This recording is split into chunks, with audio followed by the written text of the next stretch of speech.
Assalamualaikum warahmatullahi wabarakatuh. Berjumpa kembali dengan podcast dari Elziswa IN Ponorogo, bekerja sama dengan. Pada kesempatan hari ini kita nanti akan berbincang-bincang mengenai zakat, infak sodakoh, ya, bersama Dekan Fakultas Usuluddin Adab dan Dakwah, Bapak Dr. Ahmad Munir. Dan insya Allah kita nanti akan mengupas banyak bagaimana sih sebenarnya zakat itu ditunaikan, landasannya apa, dan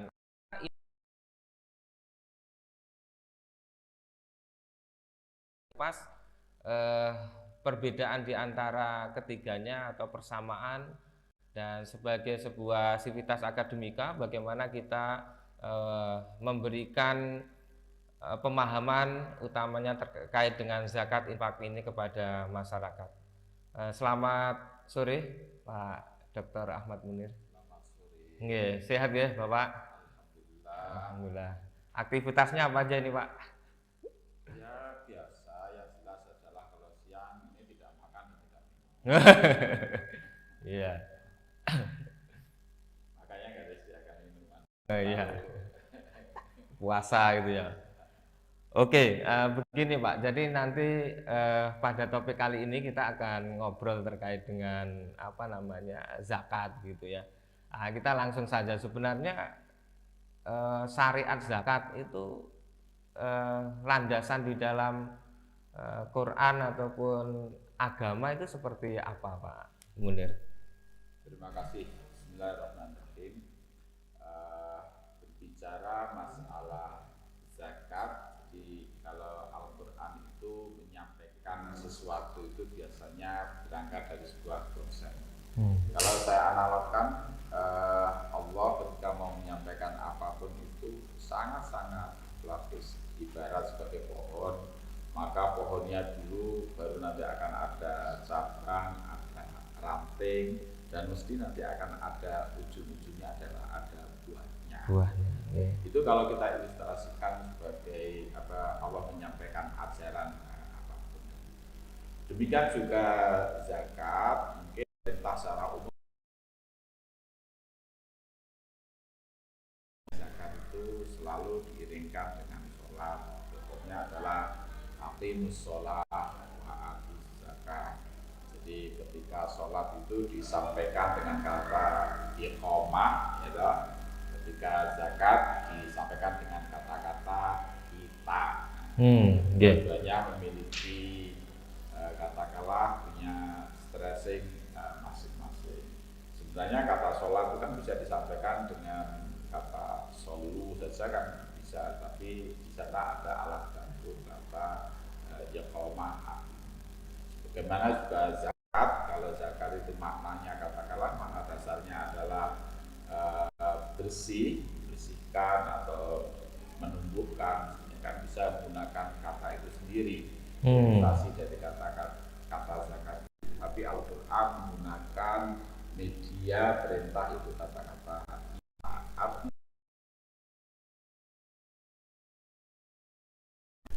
yang lain. Ini menarik Pak, ketika mengkaitkan zakat dengan sholat seperti itu, seperti beriringan itu, kira-kira maknanya apa ya itu Pak?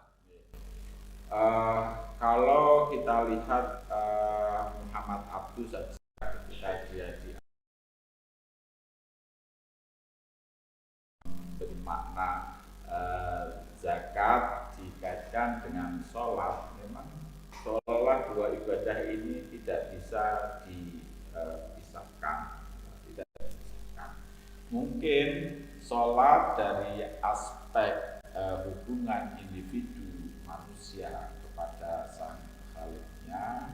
Nah, zakat adalah hubungan person dengan sesama person sama manusia. Dalam teori sebuah teologi atau tauhid kita kenal dengan sebuah teori diagonal, itu adanya garis vertikal dan garis kuadran ini horizontal.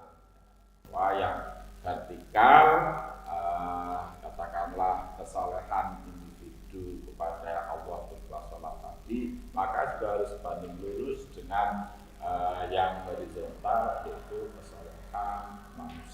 dengan lingkungannya. Dengan lingkungan. Oke, terus begini Pak Munir. Jadi zakat itu kan sebuah kewajiban kalau di dalam agama kita gitu. Nah, kriterianya seperti apa sih orang yang harus berzakat seperti itu untuk konteks ya mungkin ada bermacam-macam ya zakat itu, ada zakat mal, ada zakat fitrah gitu. Nah, secara umum sebenarnya orang yang wajib berzakat itu seperti apa? Kalau di dalam fikih kan zakat itu akhirnya dibagi menjadi dua atau setidaknya ada dua elemen kan kategorikan ada zakat fitrah, zakat fitrah dan ada zakat mal. Meskipun ayat perintah zakat secara umum itu kalau di surat At-Taubah itu diungkapkan dengan sedekah kan, nama sedekah lil fuqara. Terus nanti disusul ayat berikutnya khud min amwalihim shadaqatan tutahhiruhum wa tuzakkihim ila ayat itu. Nah, dalam hal ini zakat awalnya memang adalah makna dasarnya kan ada mengatakan anumu kan berkembang, ada mengatakan adalah pembersih atau penyuci. Nah, dua makna ini yang satu digunakan ketika berhadapan dengan zakat mal, zakatul mal, dan yang satu berkaitan dengan masalah zakat badan. Ketika zakat mal dikatakan anumu. Meskipun sebenarnya kata-kata memaknai kata zakat dengan anumu ini dalam struktur linguistiknya ini bukan makna pokok, ini mungkin katalah makna konsideran saja. Karena kalau bahasa saya mungkin ini makna pensugesti gitu ya. Sugesti saja. Tapi itu masuk dalam rekaman lisanul Arab gitu. Tetapi dari kata zakat sendiri yang makna dasar adalah tazkiyah, mungkin itu yang paling dasar kan. Cuma kenapa ketika dikatakan an-nafas tadi menjadi tazkiyah, ketika al-mal kok menjadi anumu. Nah, anumu nggak cocok dengan jiwa kan. Nah, sementara kalau al-mal mungkin juga. Nah, dari situ akhirnya zakat, kalau zakat fitrah dan zakat mal. Zakat fitrah saya kira tidak banyak problem kan. Paling akhir-akhir ini ada pembaharuan informasi berkaitan dengan masalah katakanlah standarnya. Dan itu di Indonesia karena memang di Arab sana dulu atau bukan di Arab lah, peradaban kita dulu kan timbangan itu kan orang modern. Dulu hanya sekedar ukuran takaran, takaran tangan gitu ya, atau apapun itu ya model dulu kan takaran, timbangan itu kan alat ukur orang modern saja. Jika ada kepas tiang, kalau takaran ada subjektivitas. Katakanlah seperti satu mol itu berapa? Satu cawuan. Nah itu kan tergantung cakupan orang yang jarinya pendek dengan panjang mungkin berbeda. Nah disitulah akhirnya terjadi perbedaan. Kalau katakanlah zakat fitrah min tabrin, satu itu berapa? Nah gitu ya. Hanya takaran, tidak ukuran. Kalau ukuran terukur, kalau takaran ya cuma ditakar saja. Nah di situ akhirnya terjadi perbedaan ini. Akhir-akhir ini kebetulan dulu di MUI di Ponorogo ikut juga dalam pembahasan itu, mungkin 3 tahun yang lalu. Yang dulu asal zakat fitrah itu 2,5 kilogram. Akhirnya dengan Basnas juga kita mengadakan kajian. Ternyata setelah kita ditahqiq dengan berbagai pendapat ya fikih ya, dengan berbagai madhab yang ada di wilayah negara-negara dengan buku fikihnya, ternyata 2,5 kilo itu sangat minim sekali, sangat minim. Kita tidak mengatakan itu tidak pas, minimal sangat moderat sekali. Akhirnya saat itu direkomendasikan zakat fitrah itu 2,7 kilogram.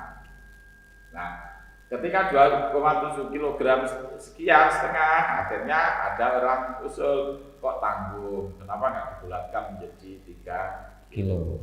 Saat itu MUI Ponorogo juga memberikan keputusan dengan fatwanya bahwa zakat fitrah adalah ada revisi dari 2,5 kilogram menjadi 2,7 setengah kilogram. Dan akhirnya dibulatkan dan lain sebagainya. Urusan membulatkan 3 kilo monggo, tetapi bahwa andaikan standar 2,7 itu sudah sah. Itu setelah kajian berapa sok itu kita baca berapa fikih, hadawat, hadbeli dan sebagainya, dan kita teruskan dengan gram kira-kira kok dekat itu zakat fitrah yang terakhir ya.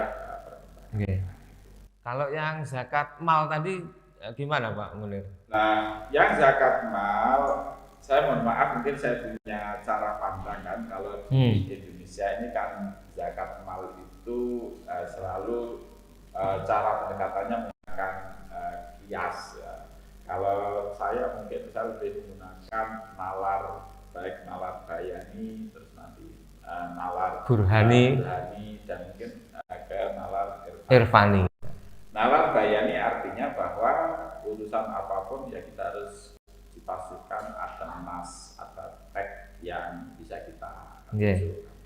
Nah, berkaitan dengan zakat mal tadi, nalar burhaninya menurut saya adalah kalau bicara masalah zakat mal itu ke surat Al-An'am ya ayat 141 itu, walladzi ansha'a jannatin ma'rusyat wa ghairu ma'rusyat. Di sana Al-Qur'an itu sangat-sangat simpel tapi luar biasa. Dialah yang menciptakan tumbuhan, pohonan, jannat ma'rusyat yang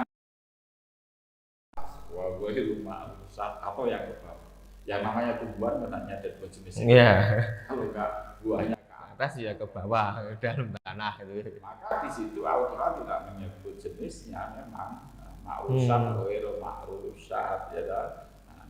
Mutasyabih apa namanya warnahla warumma ya kan. Mutasyabihan wa ghairu mutasyabihan. An-nakhl dan rumah, terus nanti disebutkan lagi wazaitun bukan wazaitun wa rumah mutasyabihan wa ghairu mutasyabih kulu min thamarihi idza athmar wa atu haqqahu yauma hasadihi. Jadi di situ Al-Qur'an sangat simpel, tidak menyebutkan jenis-jenisnya adalah, tetapi ketika itu sudah selesai habis ada sisa dimakan, wa atu haqqahu yauma hasadihi. Nah itu di sana perintah makan dulu, jangan zakati dulu, dimakan dulu lah. Kalau ada sisa baru atu haqqahu yauma hasadihi, keluarkan zakatnya tatkala hasad, ketika panen. Ketika panen itu. Nah, nanti baru ayat 142 baru bicara ada wal an'am, nah, gitu kan. Nah, oke, dari sini akhirnya nanti akan dijabarkan di hadis. Bahkan nanti fikih jauh lebih luas lagi karena fikih kan pengalaman langsung saat itu.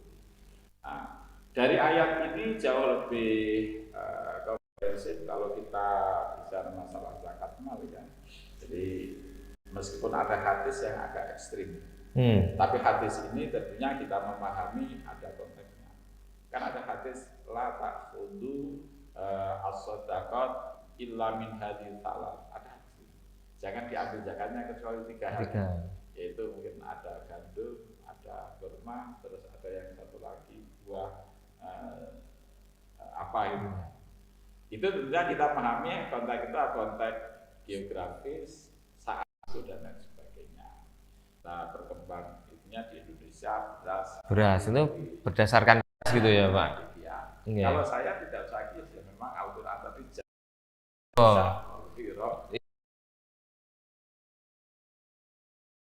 di bawah itu ya sama, karena pendekatan tadi ya pendekatan yang kenapa Indonesia awalnya kata zakat sama juga pendekatan hadis begitu saat itu memang nilai ekonominya adalah beras ekonomi saat itu. Saat ya. itu. Tapi akhir ini minta maaf, mungkin padi itu, beras itu tidak menjadi komoditas ekonomi yang bernilai. Mungkin menanam kangkung saja mungkin bisa jadi hasilnya. Bisa lebih ya. Nah ini menarik ini Pak Munir. Jadi ketika kemarin itu ada pertanyaan ini di teman-teman itu tentang zakat pertanian ini utamanya. Nah di zakat pertanian itu kan kalau menggunakan airnya beli gitu kan zakatnya 5% ya 5%. Nah kalau airnya tidak beli atau pakai air hujan itu kan 10%. Nah sekarang ini pertanyaannya begini, banyak para petani itu ketika disuruh zakat, biayanya saja itu lebih lebih besar begitu, lebih besar daripada panenannya atau bahkan pok. Kalau seperti itu, apakah nanti kita juga perlu tetap bayar zakat begitu? Itu gimana ini, Pak? Baik. Ada dua pendekatan dan khusus orang petani karena zakat nanti ada subjek katakanlah petani dan ada subjek pedagang. Kalau saya boleh mengatakan orang petani itu mentalnya lebih banyak bersyukurnya. Karena beragama petani itu ada tipe ya kalau di filsafat agama. Ada perbedaan tipologi karakter agamawan antara subjek dia seorang petani, seorang pedagang, sampai seorang birokrat pun punya tipe style masing-masing. Tapi itu bukan ajaran ya, itu adalah subjektivitas. Orang petani itu rasa syukurnya luar biasa. Nah, kenapa dia merasa keberhasilan itu tidak lepas daripada kemurahan alam, kemurahan Gusti Allah gitu kira-kira. Kalau pedagang kan karena pinternya mencari pasar. Nah, maka logika orang berdagang itu selalu satu ditambah satu ya harus dua. Gitu ya. Nah, kalau satu tambah satu hanya satu ya rugi. Ya. Ada untung rugi. Itu kan tipologi beragama seorang pedagang. Untungnya apa? Nah, berbeda dengan seorang birokrasi. Birokrasi itu harus terlihat. Terlihat. Sholat boleh datang akhir, tapi kan harus di depan. Di depan. Nah, kalau nggak di depan, ya. Dan kalau di depan nanti pulangnya harus duluan. Harus duluan. Yang lain nunggu. Kalau petani itu rasa syukurnya itu. Oleh karena itu, mohon maaf, kalau perspektif pedagang, perspektif nilai keekonomian dari aspek ekonomi kapital itu tadi, maaf, mungkin petani itu idealnya ya setelah dikurangi biaya semuanya itu baru zakat. Dan kalau gitu hari ini mohon maaf, mungkin petani itu enggak berzakat.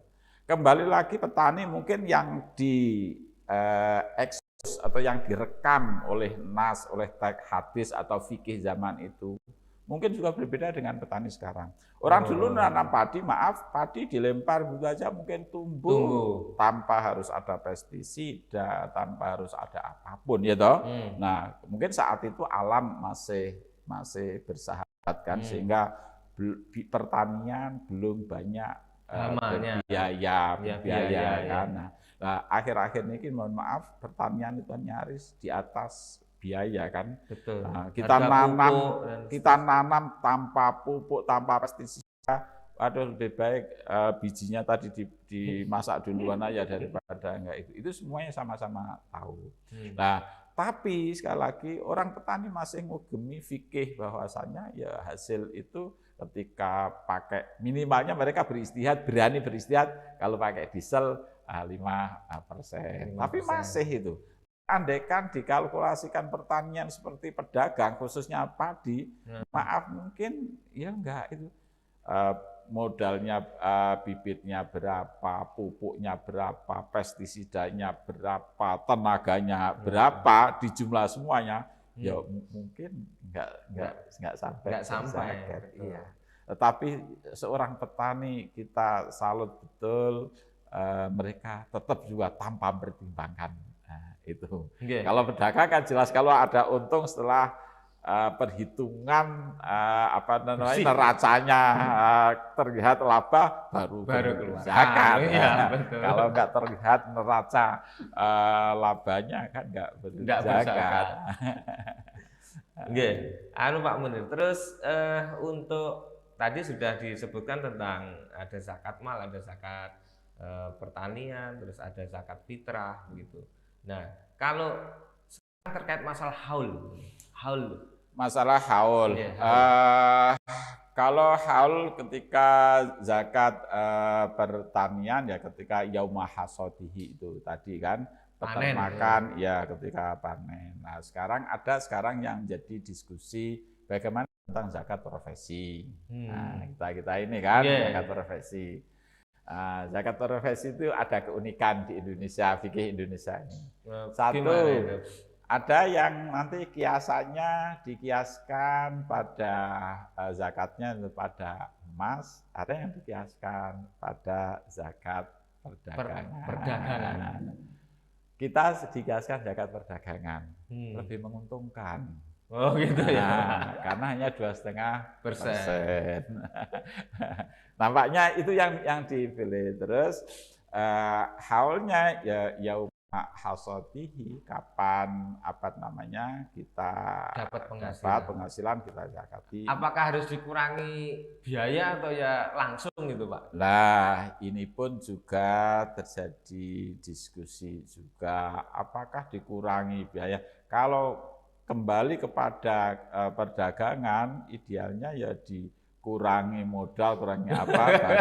Kalau itu mungkin juga tidak berzakat, tidak berzakat juga, mesti belum lagi nanti cicilan di bank, di BNI. Ya paling selamat adalah ketika orang mendapat adalah paling selamat. Kalau petani kali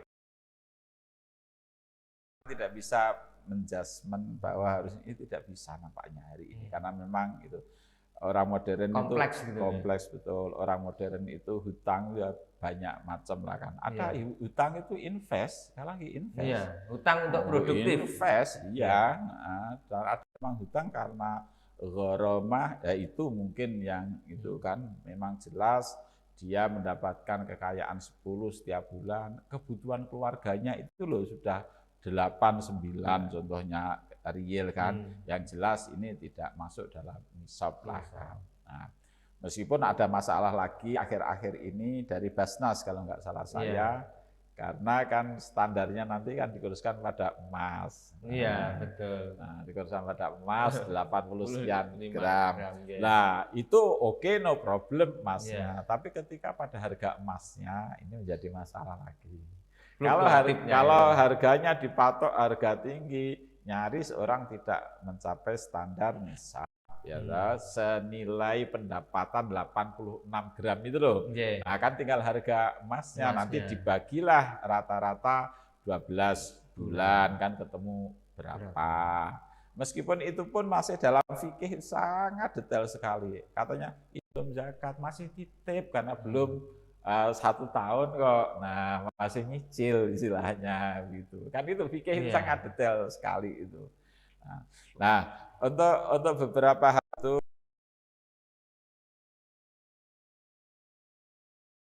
sebagai rasa syukur kita apapun di hadapan Allah, apakah ini nanti kita lakukan sebagai zakat, sedekah, infak, tapi andaikan kita mengakukan sebagai zakat, andaikan belum sampai nisab, menurut saya kok tidak ada dosa, asal itu adalah didasarkan pada sebuah daripada ternyata merasa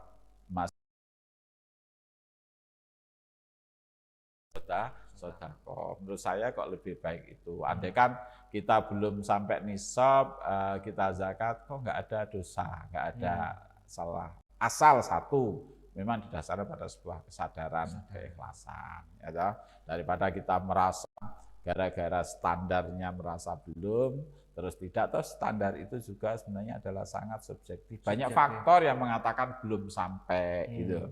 Nah, tinggal pandangan apa. Kalau menurut petani begitu dapat dizakati, oke. Tapi ketika perdagangan udah dikurangi biaya operasional, modal, kehidupan macam-macam, ya tentunya sangat mungkin kita tidak berzakat dalam konteks itu. Okay. Terus gini Pak, ini mungkin mau di sesi akhir yang ini Pak, haul itu apakah nanti harus pakai tahun hijriah atau miladiah? Kalau zakat mal berbeda dengan zakat fitrah. Kalau zakat fitrah jelas miladi, jelas hijri kan, komari kan, karena ada tonggaknya yaitu Idul Fitri. Sampai ada hadis kan, man addaha qabla shalah fahuwa zakatun maqbulah, faman addaha ba'da shalah fahuwa faya shadaqatun. Itu kan, ketika ditunaikan sebelum sholat Id, maka dia sebagai zakat makbulah, dan setelahnya menjadi sedekah biasa. Itu kalau zakat fitrah. Kalau zakat mal, maka saya kira tidak ada problem apakah menggunakan titik akuntannya itu 31 Desember ya, atau tanggal berapapun. Oh, saya mulai usaha katakanlah bulan Juli ya, tanggal 1 Juli. Nah, berarti haulnya nanti adalah pas jatuh 30 Juni nanti. Gitu ya. Maka zakat mal tidak identik dengan Ramadan, meskipun orang rata-rata kita zakat mal pun dilaksanakan pada akhir Ramadan. Saya kira itu baik-baik saja, mungkin mengejar keberkahan bulan Ramadan. Tetapi bahwa haul kan tidak harus pada waktu Ramadan, ketika baik pertanian maupun apapun. Selain zakat fitrah, maka haul itu tidak bisa dipatok apakah harus hijriah atau miladiyah. Ya semoga mawon sama aja, tidak ada konsekuensi apapun. Mungkin ini terakhir ini Pak Munir. Terus bagaimana posisi kampus itu, apalagi kampus Islam PTKIN terkait dengan syiar zakat, infak dan sedekah ini? Nah, itu pripun posisi kampus di masyarakat? Terima kasih. Jadi ini memang agak muskil ya. Kita jujur, disorot oleh orang kok kampus agama kok tidak. Tapi mohon maaf, ada sesuatu yang harus kita jelaskan. Rata-rata orang Kementerian Agama, khususnya IAIN kan tokoh agama semuanya. Nah, justru karena dia tokoh agama, kadang-kadang dia terikat dengan organisasi keagamaannya, terikat dengan ketokohan di masyarakat, sehingga kadang-kadang dia sudah terikat lebih awal. Kita harus sadar, undang-undang zakat itu kan datang belakangan. Datang belakangan, yang sebelumnya orang sudah punya gerakan zakat, katakanlah manual secara apapun lah kan, itu kan. Lah, maka ketika di IAIN ini saya bisa maklumi, Anda kan kok untuk untuk menyatukan, mengumpulkan itu, karena rata-rata mereka sudah lebih awal punya channel masing-masing, masing-masing ada di organisasinya. Nanti yang di NU juga mungkin dia akan ditarik, ini loh dakwah kita, dan dia sendiri juga berkaitan dengan mobilisasi dakwah itu sendiri. Masa sendiri enggak itu kan, sampai nanti di akhir Ramadan ada proposal, mesti tokoh-tokohnya akan menjadi sasaran itu. Sehingga mohon maaf, mungkin kita tidak bisa untuk menyatukan harus itu. Berbeda dengan di instansi umum, mungkin justru orangnya memang tidak memiliki hubungan ketokohan dalam konteks itu, justru dia bisa maksimal di kampus. Ini mungkin harus kita pahami bersama, jangan menjadi fitnah.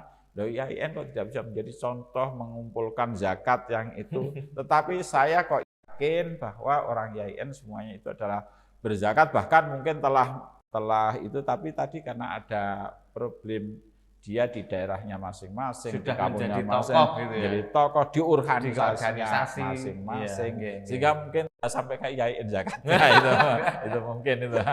Dan yang kedua, memandang masyarakat IAIN kan masyarakat urban, tidak masyarakat tetap. Sementara dia tinggal di mana itu justru itu yang adalah yang tetap. Itu mungkin problem undercover-nya yang mungkin harus kita jelaskan, sehingga nanti tidak menjadi gunjingan lah. IAIN kok malah nggak bisa menjadi contoh pengelolaan zakat dan lain sebagainya. Tapi ini insya Allah sudah ada LZ Swaf ini Pak Munir. Jadi LZ Swaf ini yang insya Allah juga menerima dari berbagai tenaga dosen, mahasiswa dan tendik, sehingga kita pun juga di Al-Ziswaf juga memberikan kebermanfaatan itu untuk masyarakat melalui instrumen zakat, infak dan sedekah. Oke, saya kira itu Pak Munir untuk bincang-bincang di podcast hari ini. Alhamdulillah kepada para pemirsa, tadi kita telah membahas mengenai zakat, infak, sedekah dari mulai landasan sampai dengan bagaimana kompleksitas ya untuk menghitung zakat itu sendiri, dan termasuk ragam-ragam kasus-kasus di masyarakat, bagaimana zakat itu dimaknai. Dan tentu saja ini tidak usai di sini, harus ada pendalaman-pendalaman terkait dengan bagaimana implementasi dari zakat, infak, dan sedekah ini. Sekali lagi terima kasih kepada Pak Munir, dan insya Allah nanti kita akan sambung lagi di lain kesempatan.